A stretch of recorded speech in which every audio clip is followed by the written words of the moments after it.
So we looked at the necessity for emphasizing hope, for teaching a strategy, for, this is a test.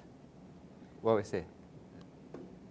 Areas, okay. The areas, the 9 areas, okay. And interventions. And so those 9 areas, where is the problem? We need to find out where is the problem. So that means we're probably going to need to do an assessment.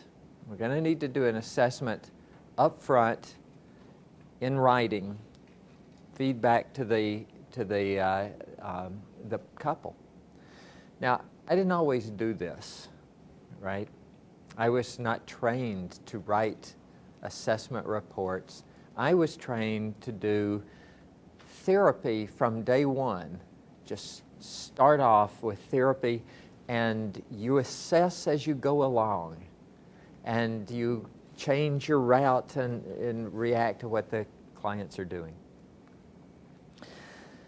And I did that for quite a number of years, and then I was in the midst of a very spectacular failure.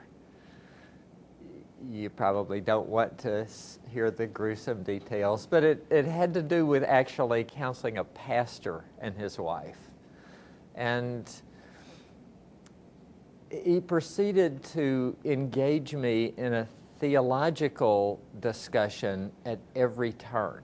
So it's like, no matter what I would say, he would object to the theology. And it's like, you know, you don't want to get in theological discussions with your clients, especially not if they're pastors and know a lot more than you do. And this tends to disempower you when you do this. So I ended up seeing this couple for 7 sessions, and in the end going, you know, I don't think I'm going to be the best person for you. And referring them to a buddy of mine that I talked with a couple of years later, and he said that he fired them after 2 sessions. So, and apparently they made the rounds in all of the area and saw about every Christian counselor in the entire area, and never divorced and never seemed to get any better. But anyway, I was failing miserably at this task, and a well-known therapist came to the Richmond area and gave a seminar, and it was in behavioral therapy. And this well-known therapist will remain nameless. I went up in the midst of this failure experience and asked him in between sessions, I said, I have this couple that I'm seeing. I'm not doing very well with them, and if I told you something about them, could you give me an idea what I might do?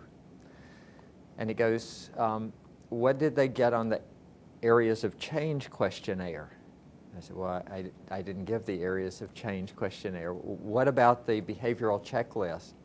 I didn't give the behavioral checklist. And he goes,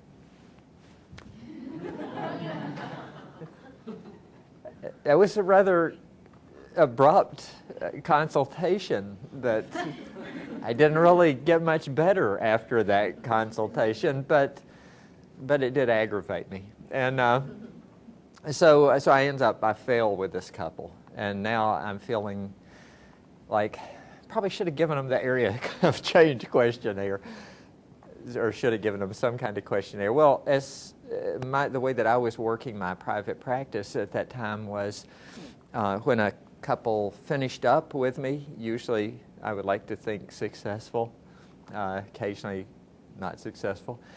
The next people that call me, I took them on. So I kept a caseload of about 3 couples all the time. I was seeing only couples. So the day that this couple that I said, I don't think I'm going to be the best person to help you, the day they ended, I got a call that night from a woman. She goes, could I could we see you for counseling? You know, we're having all these marital problems. And I said, yeah, that'd be fine. You know, I just happen to have an opening. And so when can you and your husband come in? And she goes, and my husband won't come in. I said, well, you know, if you ask him, yeah, he calls psychologists shrinks, and he doesn't really have any use for them. So I don't want to stereotype, but you know, well, anyway, I asked if I could speak with him. I guess I was kind of aggravated at this guy, you know. Anyway, I asked to speak with the guy. She goes, yeah, you can speak with him, but it won't do any good. So he comes on the phone. Yeah. You know, this was like a guy his name was Bubba, and he wanted to introduce me to his 4 other brothers named Bubba. And so he goes, yeah. And I go, your wife is wanting to come to counseling. And, you know, I'm willing to see her, but I really would rather not see her for counseling. I would rather see her for an evaluation of your marriage. And if she comes alone, then I'm just going to get her side of things. So what I'd like to do is ask you if you would like to come with her, not for counseling, but just for an evaluation. I give you a professional evaluation. I'll write you a report at the end of the time. I'll give suggestions of things I think you can do to improve your marriage. And, you know, if you don't want to have counseling, that's okay. We're not committing to counseling. We're just committing to an evaluation. He goes, yeah, I guess I can do that. So I see this couple. I write them the report at the end, and I give them the feedback. And Bubba's sitting there, you know, he's kind of really absorbed in this report. And so at the end I said, okay, now, so you have a lot of things that you can do to improve your relationship. One of the things we can do is we can work on this in counseling if you want. So the wife is going, you know, like this. And the guy goes, yeah, I think counseling would be good. You know, and she was like, it just absolutely dropped her jaw. So he was the prime mover in counseling after that. It's like he's the one who's really excited. So I'm starting to think, why did this work? And I realized, you know, not all guys think psychologists are shrinks, and you know, but guys are a little more resistant to come to counseling than women are for the most part to work on relationship issues. But they can do assessment. They can do problem solving. Right? They're good at that. And so that engages the guy. I stopped having problems getting the guys to come in. You know, I would get as many guys to come in as I want to come in by giving the assessment first. So this actually started out with me failing, with me trying to then just deal with a problem by getting guys to come in with their wives to counseling. And I ended up really liking it, and ever since then, providing an assessment period at the beginning with an assessment battery, with a structured interview, and a feedback session. So I might say that the research on giving feedback to clients is like, it's a huge positive effect size to give feedback to clients in individual therapy or couple therapy.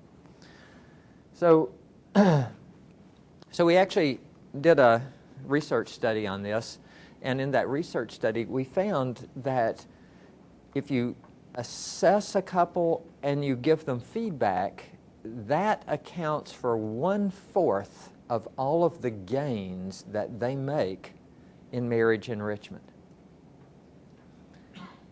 So let me ask you this.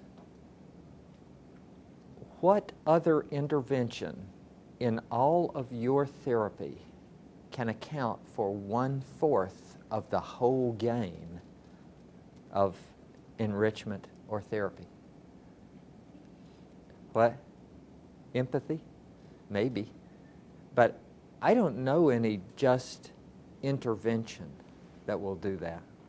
You see, this is a hugely powerful intervention. This is not just about doing an assessment. It's an intervention that helps that marriage get better.